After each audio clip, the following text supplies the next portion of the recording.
Well, mahusay na pagpipilian. Natutuwa ako na naglaan ka ng ilang minuto upang bisitahin ang rethinketernity.com upang makita kung ano ang sasabihin ng Diyos tungkol sa iyong huling walang hanggan. A destinasyon. Maraming tao na ngayon sa walang hanggang kapahamakan dahil hindi sila kailanman personal kinuha ang oras upang hanapin ang katotohanan tungkol sa kawalang hanggan. Ang mga relihiyon ng pamilya, maling doktrina, mga ateistang propesor ay nagbigay daan sa walang hanggang kapahamakan para sa maraming tao. Sinabi ni Jesus, "Ako ang daan at ang katotohanan at ang buhay at walang sinumang makaparoroon sa Ama kundi sa pamamagitan ko." Nakikita mo, sinasabi ng Biblia na may daan na tila tama sa tao, ngunit ang dulo nito ay ang mga daan ng kamatayan. Kaya gusto namin na sana ay makinig kayong mabuti dahil ang sasabihin namin ay hindi isang relihiyong gawa ng tao.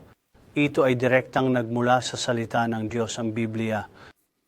Ito ang aklat ng lahat ng mga libro. Sinikap ng mga kritiko na siraan ang Biblia.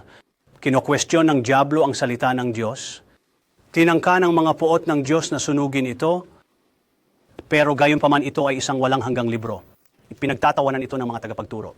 Sinubukan ng aming federal na pamahalaan na alisin ito mula sa lahat ng mga institusyon, ang mga malalaking gusali at ang aming mga federal na institusyon na ang dakilang bansang ito ay nakasaligan, ang salita ng Diyos. Gayunpaman, ang tunay na Diyos ng langit, yang salita ng Diyos ay ang tanging aklat na umiiral kung saan ang may akda ay naroroon. Sa tuwing bubuksan ang mga pahina nito, ito ay isang kamangha-manghang libro.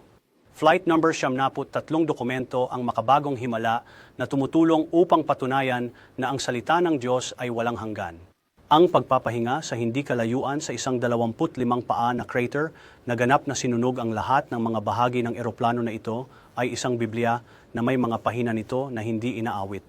Ito ay maitong makabagong himala, kung gusto mo, para sa Diyos na sabihin sa atin na ang kanyang salita ay hindi masunog.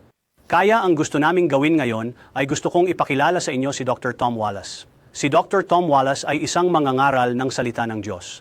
Mahigit 74 na taon na niyang ipinangangaral ang Ebanghelyo. Ginamit siya ng Panginoon upang ilahad ang sinasabi ng Biblia na kailangan upang makapunta sa langit. Hindi ang sinasabi niya, hindi ang sinasabi ko, kundi ang sinasabi ng Diyos sa kanyang salita tungkol sa kawalang hanggan. Mga kaibigan ko, nais kong mapagtanto ninyo ang kawalang hanggan tunay na matagal na para maging mali. Ito ay isang sugal na hindi nagkakahalaga ng pagkuha. Maglaan lamang ng ilang minuto upang makinig sa kung ano ang sasabihin ni Dr. Wallace. Ano ang sinasabi ng Biblia tungkol sa iyong walang hanggang patutunguhan?